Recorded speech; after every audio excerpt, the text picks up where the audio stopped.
탈무드에 머리가 두 개인 아이 이야기가 있습니다. 이 이야기에는 만약 머리가 두 개인 아이가 태어나면 그 아이는 두 사람인가 한 사람인가 라는 질문이 나옵니다.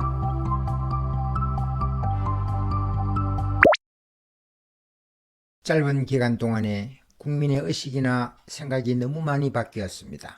요즘 젊은이들은 오래된 것이거나 구식은 모두 시시하고 잘못됐다고 생각하고 새로운 것, 유행하는 것을 맹신하는 습관이 되었습니다. 심지어 어쩌다 부모가 어렸을 때 겪은 일이거나 그때의 문화를 이야기하면 고리타분하게 여기고 꼰대짓을 한다고 생각합니다. 그러다가 부모 자식 간에 말다툼으로 이어지기도 일삼니다. 역사를 잊은 민족에게 미래는 없다. 참 소중한 말이지요. 민족이나 국가가 지나온 과거를 모르면 똑같은 불행을 다시 겪게 되고 밝은 미래가 보장되기 어렵다는 뜻입니다. 개인에게도 마찬가지입니다.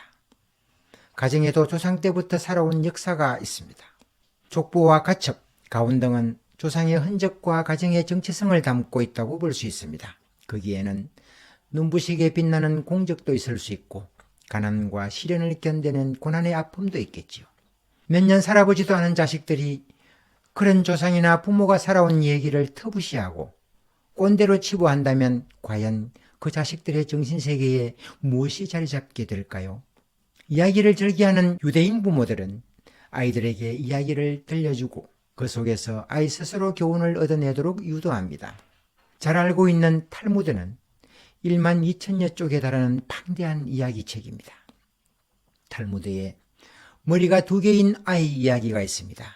이 이야기에는 만약 머리가 두 개인 아이가 태어나면 그 아이는 두 사람인가 한 사람인가 라는 질문이 나옵니다.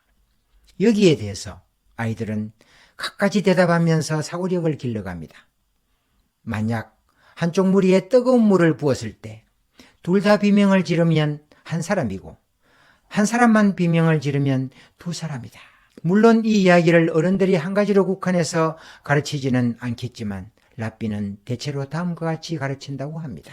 세계 곳곳이 흩어져 살고 있는 유대인이 박해를 받거나 괴로움을 당할 때 자신도 아픔을 느끼고 소리 지른다면 유대인이고 그렇지 않으면 유대인이 아닐 것이다. 이야기 속에 담긴 교훈을 스스로 찾아내도록 지켜봐주면 아이는 스스로 생각하는 힘이 길러지고 찾아낸 교훈을 마음속 깊이 새기게 될 것입니다.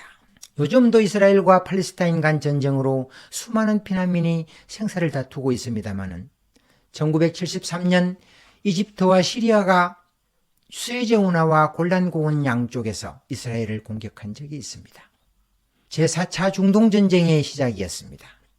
이 소식이 전해지자 미국 명문대학교에 다니던 이스라엘 유학생이 부지런히 짐을 싸기 시작했습니다. 옆에 있던 친구가 짐을 싸는 영문을 묻자 그들은 결연한 표정으로 조국이 위기에 처했는데 마음 편히 이곳에 있을 수 없다. 빨리 가서 참전해야 한다라고 대답했습니다. 다른 방에서는 아랍 학생들이 열심히 가방을 싸고 있었습니다.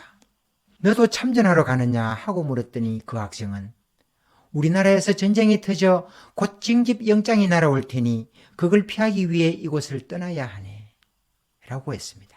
한쪽은 참전을 위해 다른 한쪽은 피신을 위해 바빴던 것입니다.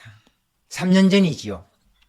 2022년 러시아가 우크라이나를 침공하자 외국에 나가 살던 많은 우크라이나 국민들이 조국을 지키기 위해 자기네 나라로 돌아갔다고 합니다. 그 당시 20년 동안이나 우리나라의 팝스 오케스트라단에서 콘트라베이스를 연주하던 주친 드미트로 씨도 두 명의 동료와 함께 47세의 나이에 조국으로 달려갔습니다. 우리나라에도 6.25 전쟁이 일어났을 때 어린 학생들뿐 아니라 일본에 유학 중이던 제1유학생 학도병도 자원하여 1000여 명이나 참전하였습니다. 참으로 조국과 국민을 위해 기꺼이 목숨을 불사르고자 했던 숭고한 조국의 정신이었던 것이지요.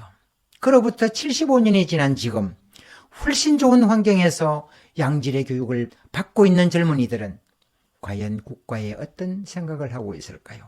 지금 20대 후반이 되었을 청년들에게 10년 전에 다음과 같은 질문을 해보았습니다. 지금 전쟁이 일어나면 어떻게 하겠는가? 나온 대답은 한결같았지요. 외국으로 이민 가면 되지요가 답이었습니다.